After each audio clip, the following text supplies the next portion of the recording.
Yeah, my Chechnyan brother. I might be Chechnyan, but I'm no brother of yours, son.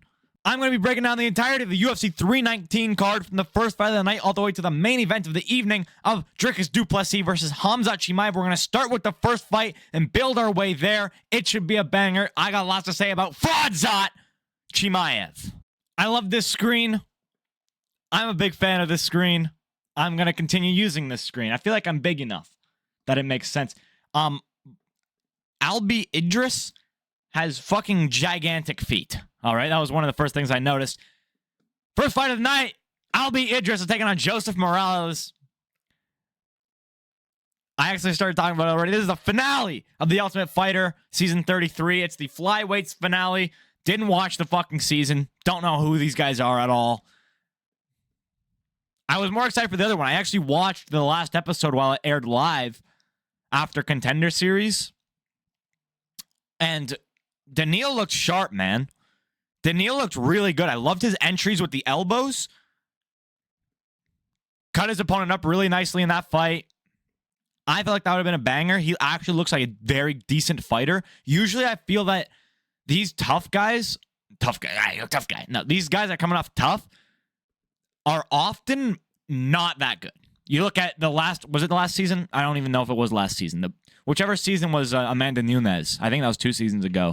Like, Muhammad Usman is fucking dog shit terrible. He's horrible. He's not a good fighter. Now, it was heavyweight, but still. I mean, he's not a good fighter. So I find that a lot of the Ultimate Fighter dudes aren't the best fighters, but Neal looked pretty damn good. Neal looked like, I don't know, they're going to be fighting in UFC No Champ. I'm taking Neal. Didn't watch the other guys' fights, though, so I really have no idea. But Neal looked pretty sharp in the striking in that finale. I'm skipping over this one. We're not making a pick because, again, I've not watched the show. So I've literally never heard of these guys in my entire life. We'll continue. Karine Silva is taking on Dione Barbosa. Fucking snoozer, bro. Karine Silva, I always mix her up with the other Silva that just beat Alexa Grasso. Can I be honest with you? I thought she was the other Silva. I was at that fight in person. And watching the fight, I was going, man, Karine Silva is a lot better than I thought she was. I was there watching somebody different. I don't even remember the girl's name. Something Silva. And I was going, man, Karine Silva's not bad. But I was confused because she has a very square forehead, Karine Silva. She's got a big square forehead. And the woman fighting Alexa Grasso did not. So I was very confused. She's taking on Dione Barbosa. I mean, I don't, what can you say, really? I'm going to check their records, is what I'm going to say. Like, bro, I'm saying this, and I'm trying to be nice. They're not good. All of their wins are coming over cans of the division. Dione Barbosa beat Diana Belbita. Is that her name? Diana Belbita? She's trash. Karine Silva beat Ariane Lipski. She's horrible. I'm going Karine Silva, but fucking who cares or knows? I mean, it could go either way. Women's MMA is all over the map. Next fight, Edson Barboza is taking on Dricus Klose. This is actually a big fight. This is a heater. Edson Barboza, veteran of the sport, legend of the sport. Yeah, I will say legend of the sport. Amazing kicking game, stand-up striking, kickboxing is phenomenal, through the roof, one of the best to ever do it. That's a stretch, but Dricus Klose has Michigan tattooed on him. I just saw that right now. I looked over and I went, like, what a... I understand getting, like, your state tattooed on you, but I feel like Michigan's, like, kind of not the best state to get tattooed. Like, I feel like a state that's one piece, you know what I mean? Like a Texas or a Florida, maybe. Although you would have to get, like, the keys and everything, so maybe not Florida. I'm trying to think of, like, a unique shaped shape. Oh my God! State? Like a Maryland. Give me a guy with Maryland tattooed on him.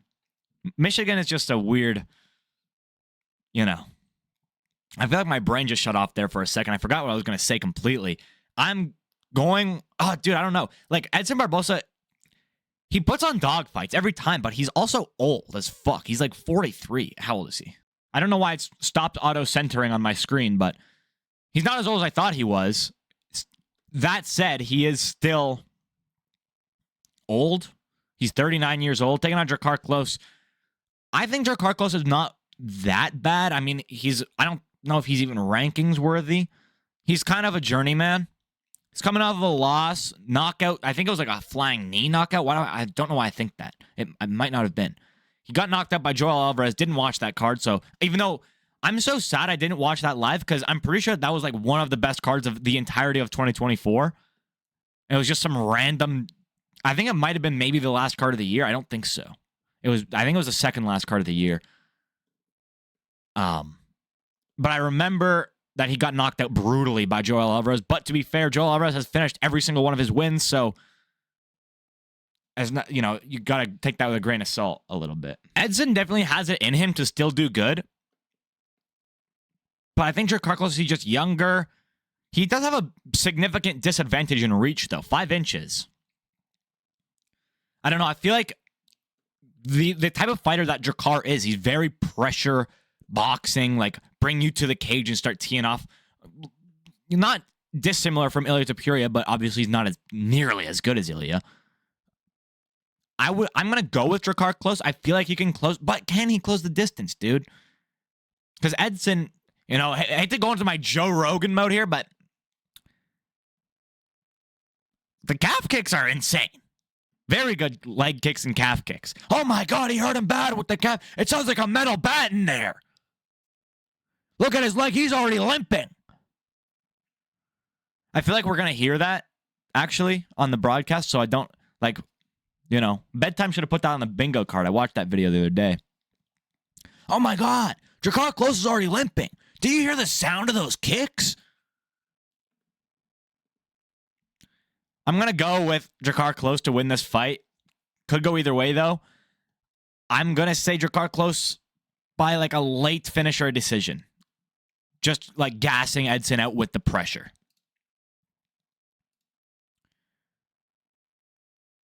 Next fight, we got Chase Hooper. Chase the Dream Hooper. Where's Alexander Hernandez? Chase Hooper looks like, we've all seen the fucking video. Spent too much time gooning this camp. My forearms are kind of hurt. Spent too much time gooning this camp. Second on Alexander Hernandez. I feel like this is such a layup for Chase. I really like Chase. He's on a streak here. He's coming off of wins over Clay Guida and Jim Miller. He's beat both of them. Now he's taking on Alexander Hernandez. They're kind of feeding him unks a little bit. I mean, Alexander Hernandez is a bit closer in his age, but I guess Chase is young, to be fair, in general. I don't know how old he is. He's like, I don't even know if he's 28 yet. It might be. But, dude, I just don't see this going any other way than a Chase Hooper win. And when Chase Hooper wins, it's submission or points. I think that he will get the tap. We'll just have to see how Alexander Hernandez's submission defense holds up. I don't really have anything to say about Alexander Hernandez. I don't even remember his last fight, to be honest with you.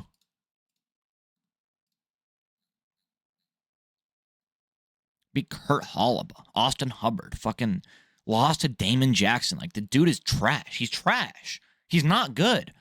Alexander Hernandez is not good. You lost to Damon Jackson, bro. You beat Kurt Hollaba and Austin Hubbard. Fucking flowers out for this. Flowers for this. Is that I don't know. Chase Hooper is not a can. Chase Hooper is genuinely an amazing jiu-jitsu player. I was watching a video. I don't know who posted. I saw it on Instagram Reels where this guy was breaking down one of Chase Hooper's jiu-jitsu plays. The video was more about how good of a coach Mikey Musumeci is and how much better jiu-jitsu is outside of the UFC, like in actual fucking IBJ. Why can't I say it? IBBJ. That's not it. IBJJF. I couldn't get that out. Jiu-jitsu is just objectively much better in those, in actual jiu-jitsu competitions. But Chase Hooper brings that level, maybe not quite, but he's learning from that level of jiu-jitsu player and bringing it into the UFC. So he's being shown things from Mikey Musumeci, and bringing it into the UFC and using it successfully. So I feel like it's an easy Chase Hooper submission victory here.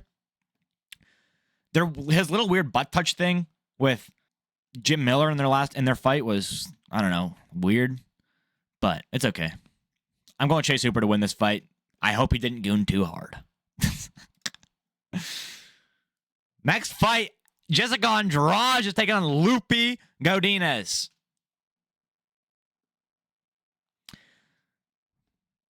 I'm so tired of Loopy. I really don't like Loopy, bro. I was such a big Loopy fan when she was on her streak. I fell off of the Loopy train hard. I hit the ground hard. By the way, Jessica Andrade weighing at 126? No. I watched the weigh-ins today. No, she did not. What?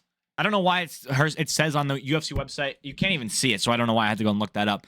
Jessica Andrade says her weight is 126. Not accurate. She weighed in at 116 today. Loopy weighed in at 115. I was so confused. I watched the weigh-ins, and they said 116. She transfers weight class a lot. She got power. Jessica Andrade. She's going down in weight class. She's taking on Loopy. Loopy gets hit, bro. I think Loopy's coming off a loss, but I really don't care. I'm not going to check. And Jessica Andrade, she's coming off a loss to Jasmine Jazz Vicious in Montreal. Got submitted. I don't think Loopy has that technical. I mean, Jessica will be faster at a lower weight. I have in a couple of my parlays Jessica Andrade by KO. I don't think that's going to happen. I have it in one parlay. It's like a $1 to win $220 parlay. I don't think that's going to happen. I'll be hyped if it does. But I'm almost certain that that's not going to happen. I'm going to go with Jessica Andrade to win this fight by decision. However, I can see a world where Loopy kind of lay in praise, like she wants that victory. The thing about Loopy is every like decent opponent, like title contention opponent that they put her up against, she's failed to meet that test. She's coming to win over Julia Pilastri. I feel like that fight was dog shit. I'm going with Jessica Andrade. I'm off the Loopy train.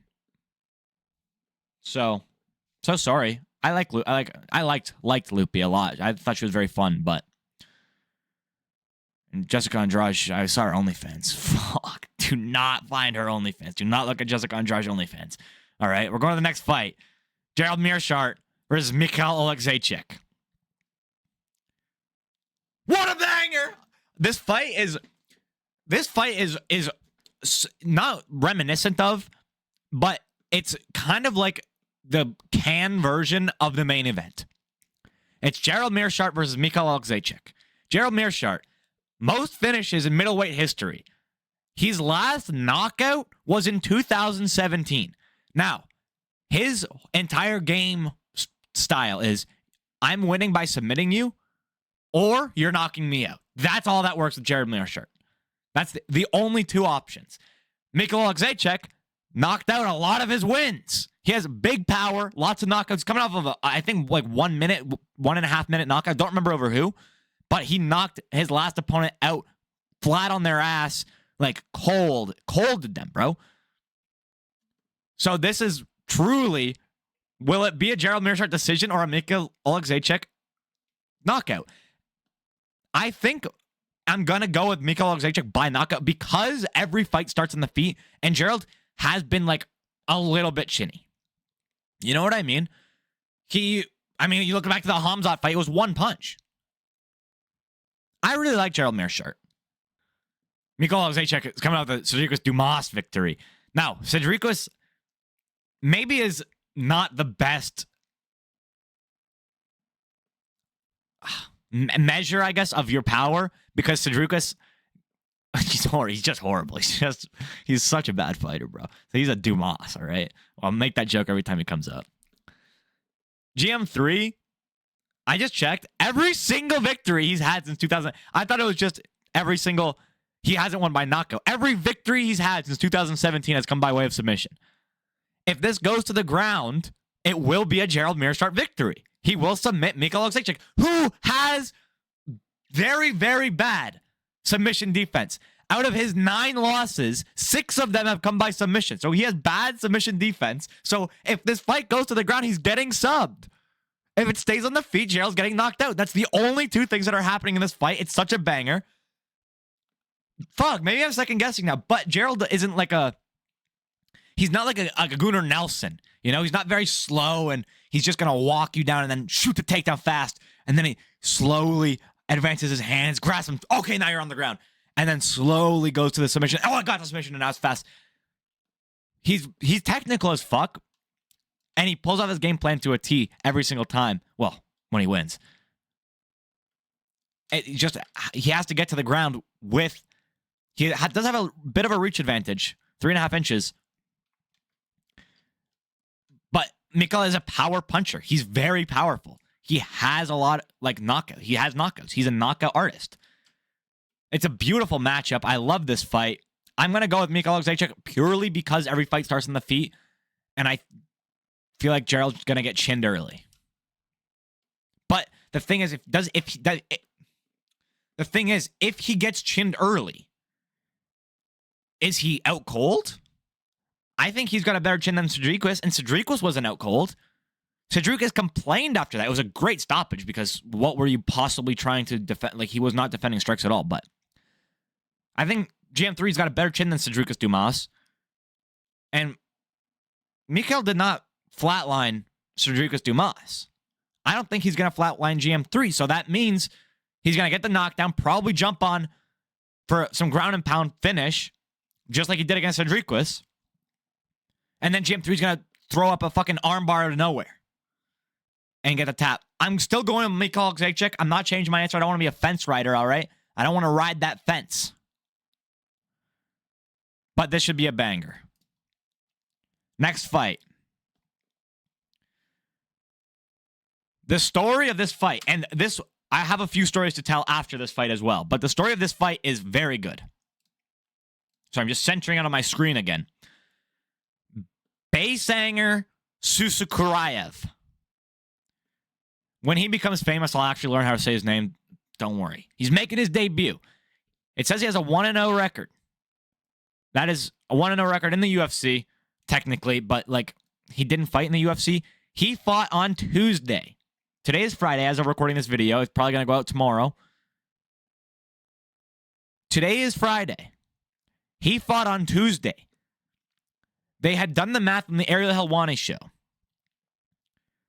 From the moment that he left the octagon on Tuesday on Dana White's Contender Series to the moment that he will step in the octagon this weekend, it will be less than 100 hours. 2 fights in 4 days. He was one of 2 people to get a contract. I watched this episode of Contender Series. I've decided I'm going to watch Contender Series. I haven't before. Well, I've watched a few episodes here and there, but I've never religiously sat down and gone, okay, it's fights tonight. Fucking dog shit, bro. What a horrible first episode. I pray that we will have a good rest of the season, but my God, we had some lay-in prayers. Eric Da Silva, is that his name? Eric Da Silva? No, Radley Da Silva. I might be Canadian, but I'm no brother of yours, son. All right, Radley Da Silva. Radley is his name, by the way. Fuck you. Boring as shit. Lay and pray. How are you going to be a karate guy and you lay and pray, you piece of shit? Baysanger Sukurkaev gets a body kick KO. Teep kick KO. Not even body. Teep. Teeped into the body. Hit him right in the liver. Collapsed his opponent. No ground and pound needed. Gets that contract. Love to see it. Now he's right back in. My worry about this is he's making the cut twice in 4 days. Well, twice in a week, let's say. He's going up against CFFC champion. Baysanger Sukurkaev is a CFFC fighter. Eric Nolan, I think, is coming up in weight class, though, which is why they would have never fought. I don't know that Sukurkaev is... I know it's not his name, by the way. There's an R before the K, but I can't figure out how to actually... Sukurkaev? It just feels weirder than Sukurkaev, so I'm going to keep saying Sukurkaev.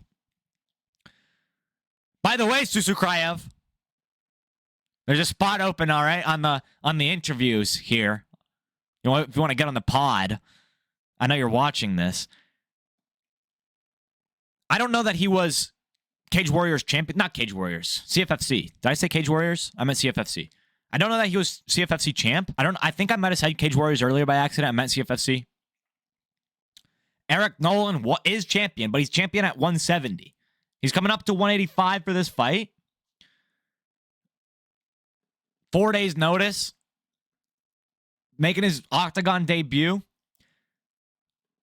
against a guy who's riding very high. He's riding high, dude. You know what I mean? I will say I did see some holes in his game. I mean, the first 2.5 minutes of that fight were boring as shit because he was cage grappled. He's clearly a guy who's dominant in striking, who wants to stay on the feet. I think if you're Eric Nolan, grab him against the cage. Put a stop to his hype. Fraud check. And then nobody's going to like you, Eric Nolan. You're going to be a terrorist. I will call you a terrorist. But I feel like your game plan to win should be just hold him against the cage. Take him down. If you can. I don't know. I'm sure he has good takedown defense. But do not stay standing with Bisanger Sukurkaev. Before we get to the main card, I wanted to talk. The word of the day today is discipline, all right? Now, we'll get to someone who's very undisciplined. Maybe I'll leave it to the Carlos Prates fight. I'll leave it to the Carlos Prates fight to talk about discipline. But I do want to mention, when I woke up yesterday, on Thursday, I checked my phone, and one of the first things I see is that this is one of like 4 ever UFC cards to have 15 fights. And I go, that's pretty cool. It should be a long night and a good night. And the pacing should be good because I've had an issue with the pacing recently. I know DJ and Guru were talking about it on their podcast, and since then I've been noticing it a lot. What is going on with the pacing in the UFC? You have a first round finish, 25 minutes of ads. That's our reward? I know it's been like that for a long time, but it's really starting to get on my nerves because now I'm on my phone for fucking 20 minutes. I saw, it might have been UFC 317. The stats came out. It was a 7.5 hour broadcast, maybe 8 hour broadcast. I forget what the actual stat of how long it was. How long it was.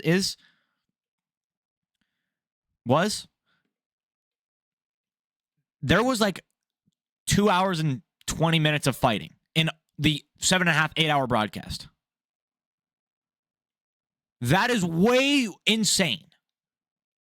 I would understand if it was like 2 hours, 20 minutes and like 5 hours, 4.5, 5 hours broadcast.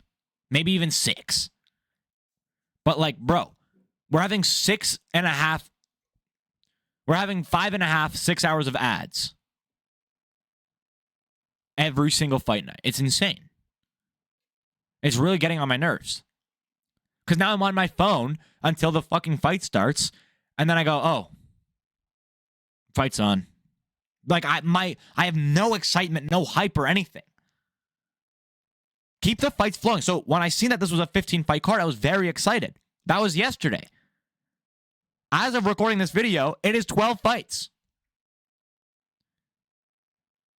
The Ultimate Fighter finale for whichever weight class got canceled, I don't even know. Middleweight? I don't know. Whichever one Neal was on. Got canceled due to injury.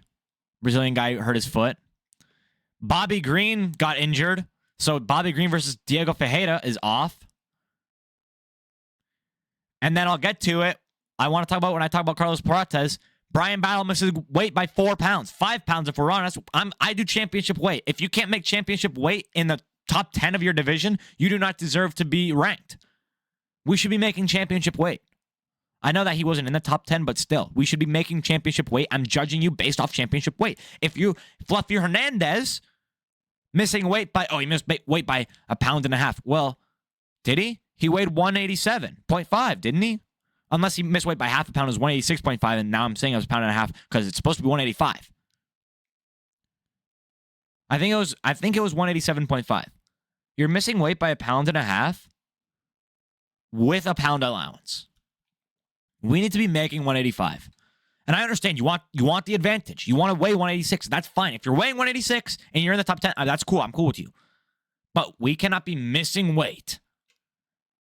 Because that means you're going to have to cut that extra pound. And we all know how hard it is to get that last little bit of juice out. Gross way to describe it. But like, if you're struggling to make 186, where are you making 185? You know what I mean? I know injuries and everything can delay it, but we need to be making at least 186. I get it. You want to be big. You want the pound allowance. I understand. You use it to your advantage. Do it, please. I'm keep blinking like that because my hat is falling, by the way, and I'm not like severely autistic. Please make weight at 186 if you can. I mean, obviously, if you're Khamzat or I guess Khamzat, you have to make 185 for championship weight. But we can't be struggling to get to 186 because then I go, you're not making 185. You're never making 185. You can't make 186. How are you going to make 185? You know what I mean? Anyways, we're going to rant about discipline when we get to Carlos Prates because everyone seems to love him, but I have a problem.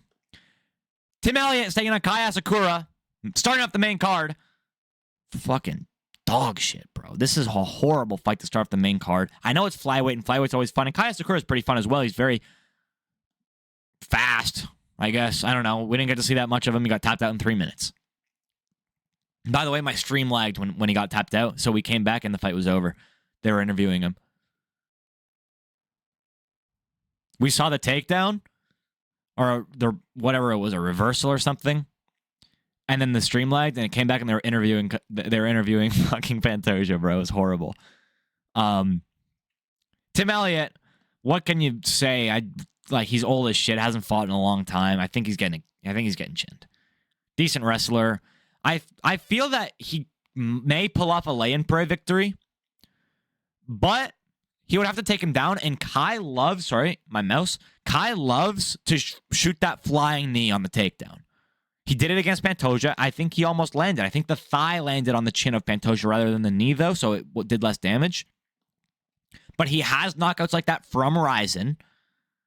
I explained this in my video in December. Did I really do a video in December? No, I didn't. What am I talking about? Did I? Have I been doing this for like a long time? I don't think so. I think I'm bugging. I was telling my friends anyways if I didn't make a video. I forget. I don't think I did. I think my first video was in like March, so I don't know what I'm talking about. I was telling my friends, watch for that flying knee on the takedown because he loves to do that. He has 2 knockouts from it in Ryzen, I think. 2. I think 2. So if Tim Elliott does go for the takedown and want to bring this fight to the ground for the lay-in prey, he's going to get flying kneed. I see it landing on Tim Elliott. I think Tim Elliott's not that skilled. I know he won the Ultimate Fighter and got a title shot, but I don't think he's elite comp for flyweight. And I think it's a good matchup for Kai Asakura because he's 0-1 in UFC against the champion, similar to what Tim Elliott was when he came off the Ultimate Fighter. So he's like he's like current day Tim Elliott. If Tim Elliott, he's like old Tim Elliott today, if that makes sense. Obviously, fighting styles are different, but you know what I mean. The lore is the same. We continue. Going, by the way, Kai Asakura by knockout, flying knee. Jared Cannonier's taking on Michael Venom Page. Jared Cannonier, former heavyweight. Michael Venom Page, former welterweight. I mean, the size difference in this fight will be massive. However, I want to say something. Jared Cannonier, as we've seen, does not have... Oh my God. I renege my statement. I want to say something. Jared Cannonier has very heavy hands. He's a good boxer. He doesn't really mix up the grappling that much. Now, he might against Michael Page. I mean, Michael Page is one of the best kickboxers you'll ever see. I'm going to go with Joe Rogan here. He was one of the best karate guys of all time, which is absurd. But I think Michael Venom Page, his style is extremely fun to watch. And not only is it fun to watch, he's very, very good at it. He pulls shit off. I mean, look at the Shara Bullet fight. He beat Shara Bullet at what Shara Bullet does best, like prancing around at kicking range. I was thinking today, here's where I think Michael Venom Page, his, I'm just going to call him MVP. Here's where I think MVP's strength really lies. As I was listening to some podcasts, and they were talking about Michael Page might do very good in this fight, but if Jared Cannonier can find that range by the last round, he won't be gassed. It's only 3 rounds. He's coming off a 5-round fight against Gregory Rodriguez, where he won by knockout in round 4, by the way. If he can find his range, he might be able to put MVP out with his very heavy punches. Now, here's my counter to that. I think one of MVP's greatest strengths is that he can find your range. Michael Page doesn't love, he obviously knows his own range, but he finds your range really quickly, and he stays right outside that range. And he prances around, he taunts you a little bit, then he comes in, back out, far out of range. You can't hit him on the counter. Comes in with a fucking jab, and then backs right out. Then he'll come in with jab, right hand, backs right out. Jab, right hand, backs right out. You know what I mean? He's very, very good at finding your range and playing perfectly outside of it. And then he'll enter, you can't pull off anything, and he's out. He'll enter, land a strike, and before you even realize that he's entered, he's back out. He's very, very fast. For, how much he weighs, he's extremely fast. I really like him. I think he has an amazing style. I think I would put him in, my top 10 favorite fighters, to be honest with you. Current active fighters. I think he's going to get it done by points. He's going to get a decision here over Jared Cannonier. He is a point fighter. He's not going for knockouts. I think he might be able to hurt Jared Cannonier at some point, but I don't think he's going to go for a knockout. And like he was saying, or like he's done in the past, and has said this, when he hurts you, he drops you. He's not going for a follow-up shot. Stand back up, buddy. He wants you to stand back up so he can put you right back down again. I think he's going to get by decision, because I think Jared Cannonier is pretty damn good. I don't think he's that washed at all. I know he's kind of old, but I don't think he's washed. I think his chin is held up. So I'm going with Michael Page by decision. Should be a fucking very fun fight, though. Next fight, Jeff. What's his nickname? The Punisher? No. What's his nickname? Hands of Steel. Next fight, Jeff Hands of Steel Neal.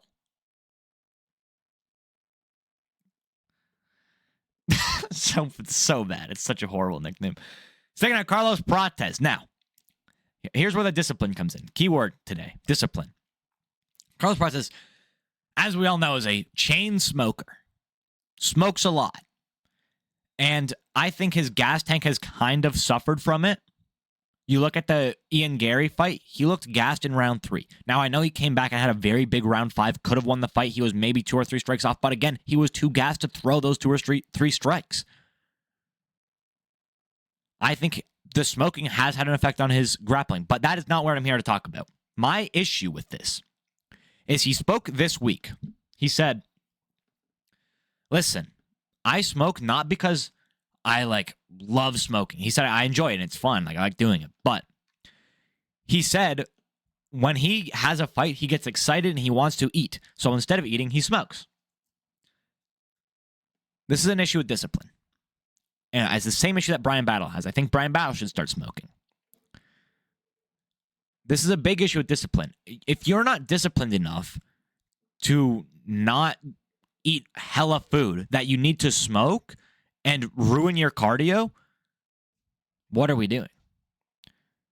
It really made me upset. It's funny. It's funny. He smokes all the time. He smokes during fight week. He rip starts after the fight. Did you see it? I know a lot of people laugh and go, oh, it's so funny. And it is. I mean, it's a funny little quirky personality trait that he has. Don't get me wrong. I'm not shitting on it too hard, but it really makes me go how undisciplined are you in training camp? Are you taking your training extremely seriously? Because the champions are. They're very disciplined.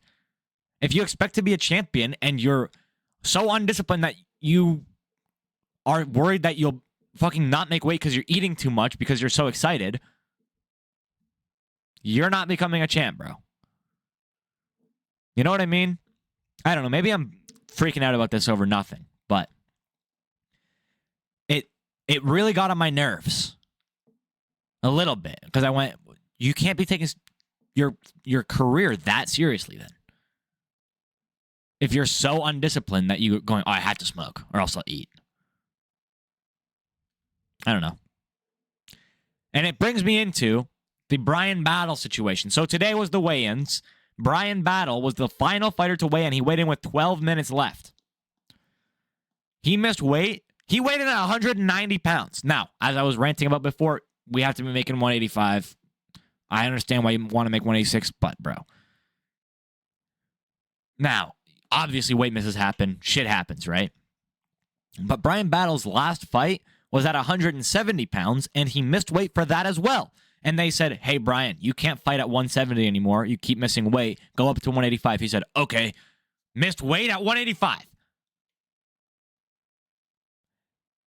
This scares me because Bryan Battle used to fight at heavyweight.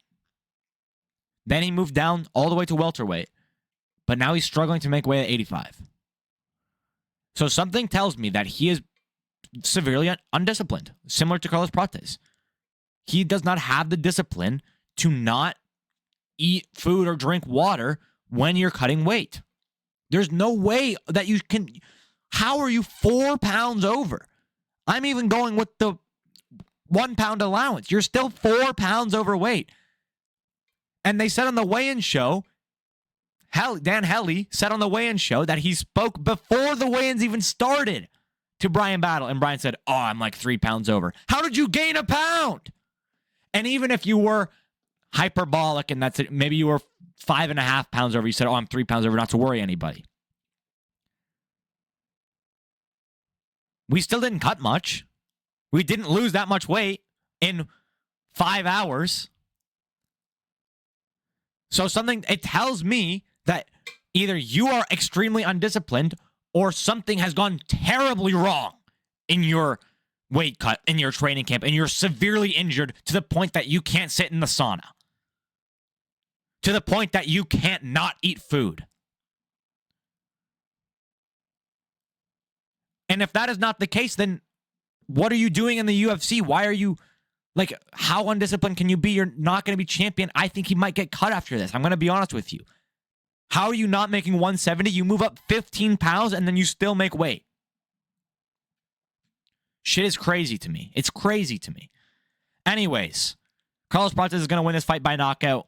He's got power. He's a great kickboxer. He's got reach. He's got height. Jeff Neal is decent, man. Like, he's not horrible, but I think Carlos Prates is an easy win for him.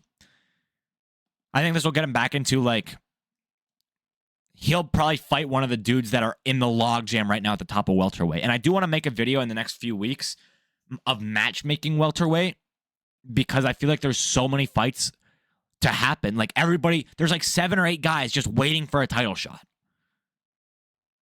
Let's start weeding them out. You know what I mean? Next fight, co-main event. Dog shit co-main event, by the way. Can I say? I was really disappointed when they announced this a couple weeks ago. Lerone Murphy's taking on Aaron Pico. Aaron Pico scheduled, was it last week? No. 3 weeks ago? When the fuck was that? When was the Bryce Mitchell fight? That's how I know it is. It was Bryce Mitchell's last fight in Abu Dhabi. When was that? Was that a couple weeks ago? 3 weeks ago? 2 weeks ago?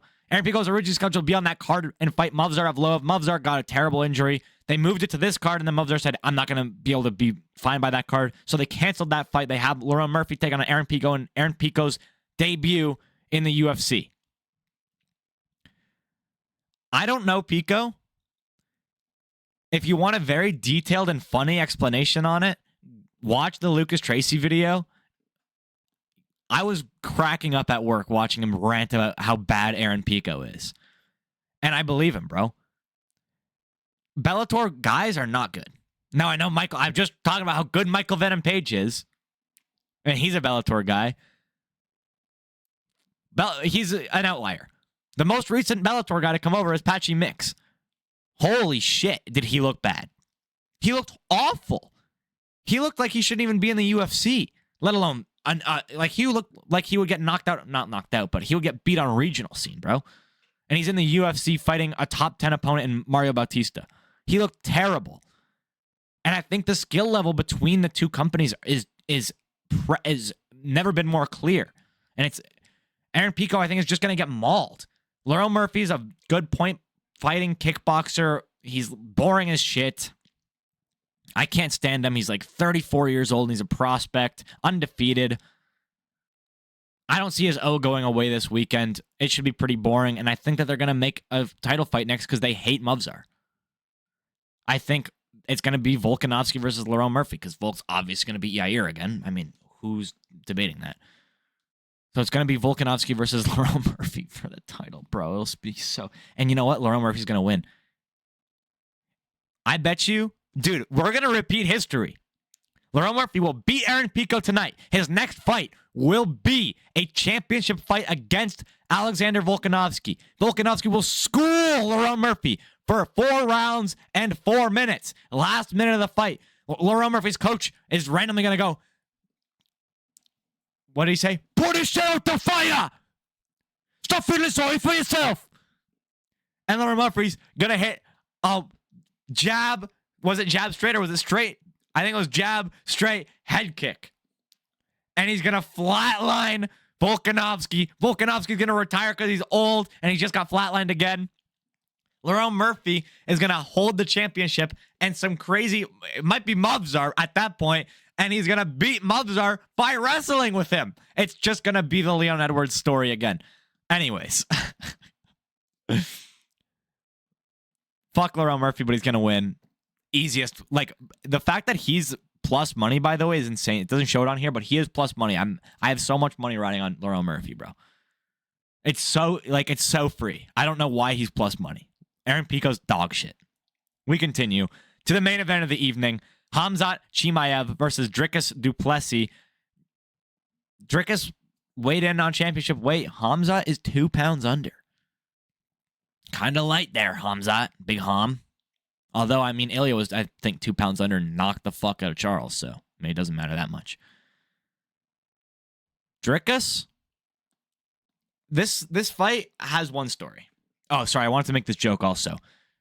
Because I don't know why, but before I was recording, I kept going, yeah, my Chechnyan brother. Yeah, my Chechnyan brother. And then Dricus would go, I might be Chechnyan, but I'm no brother of yours, son.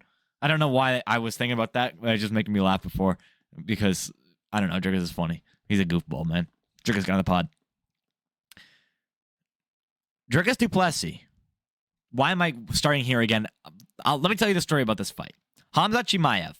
I think in every single one of his fights, except the Gerald Meerschaert one, because he knocked him out and with the very first punch that he threw. I think in all of his fights other than that, in the UFC for sure, has achieved or shot a takedown within the first 30 seconds. I would even say 20. I would say 30. I don't know if he did like a 22-second one at some point, but his game plan is always the same. I'm going to come out here, and I'm going to take you down immediately, and then I'm going to tap you out in round 1, and I'll look really, really good. And he's doing it against decent competition. Now, let me say something. Let me talk about Dricus first. I want to get to FRAUDZAT Chimaev. Dricus, every single time that he's been matched up against elite comp, everyone's gone, he's getting crushed. He's getting crushed. Well, Robert Whittaker, everyone, there's no way this Dricus guy is beating Rob Whittaker. Beats him easily. Okay, wow, he beat Robert Whittaker. Oh, he's fighting Sean Strickland for the title. There's no way he beat Sean Strickland. Sean Strickland's very good at what he does. He just schooled Israel Adesanya. Beat him easily. Well, it was close, but you know what I mean. Beat Sean. And he won that fight, all right? I don't want to have these arguments that, oh, Sean actually won 48-47. No, he didn't. He lost. Sean lost. It's okay. We can admit it. We can especially look back now that he beat Sean again. He lost the fight. Then he goes on and takes Israel Adesanya. Well, Israel Adesanya, former champion, very good kickboxer. Dricus is extremely unorthodox, right? So obviously the guy who's been kickboxing all his life is going to beat him. Get submitted. Okay, well, let's throw Sean Strickland. They had a very close fight. A lot of people still think Sean won that fight. 50-45, Sean breaks his fucking nose. Sean couldn't do shit. Every single time that Dricus has taken on adversity, he has passed with flying colors. Looked extremely good. And this is another one of those times that he's taking on adversity. He's extremely unorthodox. I mean, half this shit. That's why there's so many jokes of like, oh, he's going to win by following piano, not flying. Like, there's always a thing of like, Dricus doesn't even know what Dricus is going to do. He just does shit and it works. I've seen Dricus do Plessis with my own 2 eyes. I have seen him pull full guard. Not full guard. Pull full mount. He had Derek Brunson. I think he had Derek Brunson against the cage. And he tried to get Derek down. And he grabs him by the hips and goes backwards. And Derek lands in full mount. And Dricus won the fight. Could have, like, it's insane. The statistic is insane. The amount of shit that he's done, that's like, how are you winning this? His takedowns are horrible. His striking looks like he doesn't know how to strike, but he wins every time. And I think that's why, because people are so used to going up against people who know what they're doing, and Dricus is just kind of there. Dricus throws the unorthodox stuff. I also seen that, I think it was maybe MMA Guru made the observation that Dricus is the guy that will throw and fill in that space. Where a lot of guys would go, it's not the perfect opportunity, so I'm not going to throw a strike here. Dricus goes, yeah, whatever. And then he looks weird as fuck because he threw a weird as fuck strike and a weird timing. But it works because nobody's expecting it. If this fight goes into the later rounds, I feel like this is everybody's opinion.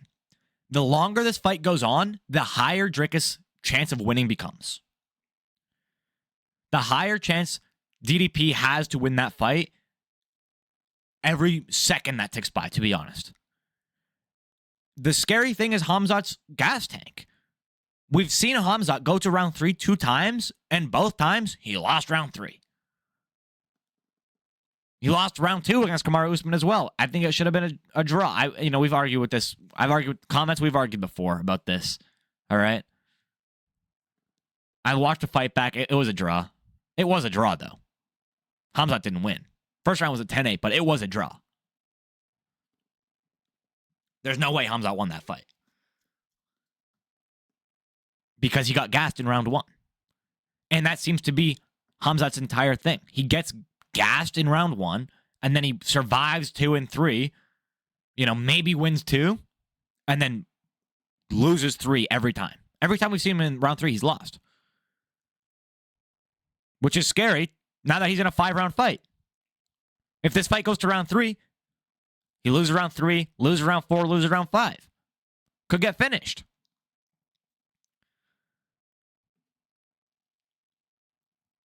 Now I want to talk about FRAUDZAT Chimaev. Now this is something I've discovered this week doing some research here. Why the fuck am I flashbanged? This is something I discovered doing some research here. If we look at all of FRAUDZAT's wins, we're going to start here in the UFC. John Phillips, never heard of him. Who did John Phillips beat? Fucking went 0-3, won against Alan Abmagdovsky, and then went 0-2, and then got cut. Went to bare knuckle. He won one fight. He went 1-5 in UFC. John Phillips. That was his debut. Now, obviously, your debut guy is not going to be the best guy. He's not going to be the best guy. That's okay. Goes on to beat Rice McKee. I think he just got re-signed to the UFC, actually. He did. When the fuck did this fight happen? Okay, yeah. Happened Rice McKee's first stint in the UFC. His first fight was Khamzat Chimaev. Gets finished. Gets cut from the UFC. Comes back. He's 1-2. All right? Lost to Chidi Njoku. He lost to Ange Lusso, who's not even in the UFC anymore. So Rice McKee sucks. So he sucks against his first 2 opponents, right? Both of them suck. Then he knocks out Gerald Meerschaert in 1 punch. Gerald Meerschaert, at the time of this fight, he wasn't even that old, to be fair. It was, 5 years ago? He's 32? It's decent. But, again, Gerald Meerschaert is not elite competition. Like, you don't beat Gerald Meerschaert and go, oh, this guy can beat Dricus du Plessis. You know what I mean? Gerald's GM3 is not, crazy good. So, it's hard to say that this is a good win for him. Again, like, I don't think Gerald Meerschaert's a can per se, but I think he's maybe a journeyman. Just like barely maybe in the top 15, probably just right outside of him usually. I don't know if he's ever been ranked GM3, but then he beats Li Jingliang. Okay? He just got knocked out and hasn't fought since last year, bro. A year ago Sunday, he got knocked out and hasn't fought since. He's not like... The Leech has been fighting for a long time. Holy shit. I did not know that he was in the UFC that long. But he's like... He's beating dudes who are like... You know? Okay, Santiago Ponzinibbio is Muslim Salikov? That's a good win, bro. He's on a streak right now. Salikov's a good win, but then you lose to D-Rod. Then you lose to Carlos Prates. You lose to Khamzat. You lose to Neal Magny. You know what I mean? Another journeyman on the record of Khamzat Chimaev. Then he fights Gilbert Burns. Let's look at the scores. Okay, so I was wrong earlier. He did actually win round 3 on all Jiu scorecards. But still, he struggled after round 1 against Gilbert Burns. Gilbert Burns of what year? 2022. I mean, it's a decent Gilbert Burns, to be fair. But, like, struggled against Gilbert Burns, who is... He's good. He's like a top 10 opponent. That's a decent win to have, but it went to decision. He didn't get the best finish, and it looked like we saw holes in his game in that fight, especially with the cardio. Right? Then we move on. Goes to fight Kevin Holland. Beats Kevin Holland by Darce choke, but he beats Kevin Holland at middleweight because he missed weight by 20 pounds. Was it 20 pounds? I think he missed weight by 20 pounds. It was insane how much he missed weight by. He was supposed to fight Diaz. He was supposed to fight Nate Diaz. But at the last second, he misses weight by like 20 pounds. Everyone's like, what's going on? And then they match up. Kevin Holland was supposed to fight Tony Ferguson. No, Kevin Holland was supposed to fight somebody else on that card. They switched around 3 fights on weigh-in day to make sure that everything went off smoothly, and it did. The main event was Diaz versus Ferguson of a pay-per-view. Pay-per-view, and it's Nate Diaz. Pay-per-view in 2022, by the way. Nate Diaz versus Tony Ferguson. Fuck me, dude. Well, this card was a disaster. Misses weight massively. Ends up fighting Kevin Holland. Takes Kevin Holland down. Kevin Holland's preparing for, I think it was like maybe Daniel Rodriguez at the time. It was Daniel Rodriguez. I was right. So he's preparing for D-Rod. Ends up having to fight Khamzat on less than 24 hours notice. Probably a little more than 24 hours notice, actually, to be fair. Like maybe 35 hours notice, max.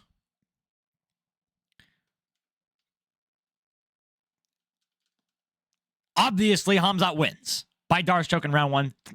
I mean, Khamzat ducks under the glove touch and takes him down immediately. And it was over from there. Then he goes on to fight Kamaru Usman on 2 weeks' notice because his opponent pulled out, Paulo Costa. Was it Paulo Costa? Yeah. Paulo Costa pulls out, and he has to fight Kamaru Usman. I think it was 2 weeks' notice. Kamaru Usman coming up a weight class. Kamaru Usman's not a 185er. He's a 170 fighter.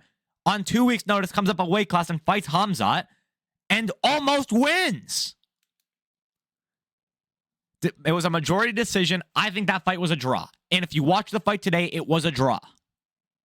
There's no argument that Khamzat won that fight. There just isn't. Like, bro, he did not win that fight. It's whatever, though. It was a robbery, but it's okay.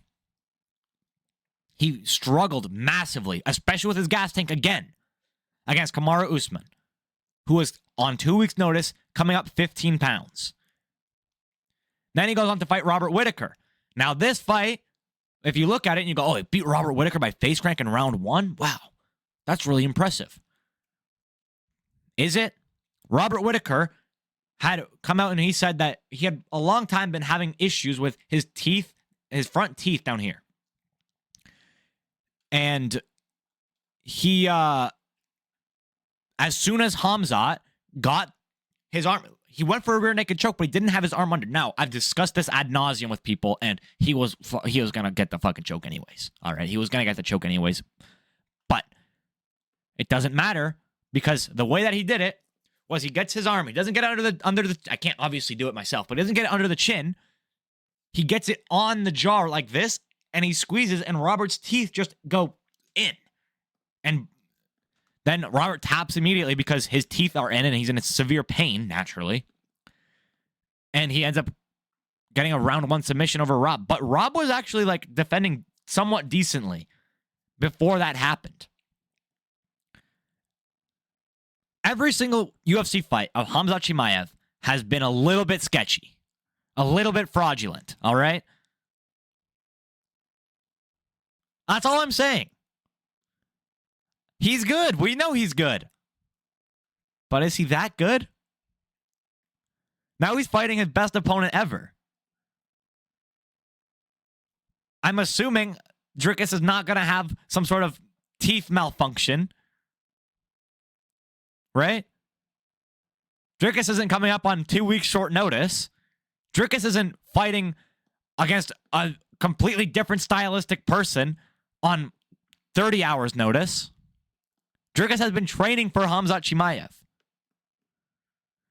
I'm just saying, FRAUDZAT, like, it's a bit sketchy. His UFC career is a bit sketchy, all right? I know he's 8-0, but we have to take a grain of salt with every single fight. That's all I'm saying about Khamzat Chimaev. Now, all of these facts laid out, I know I spent a long time talking about this. My official prediction, Khamzat fucking round 1 sub. Are you kidding me? What is that?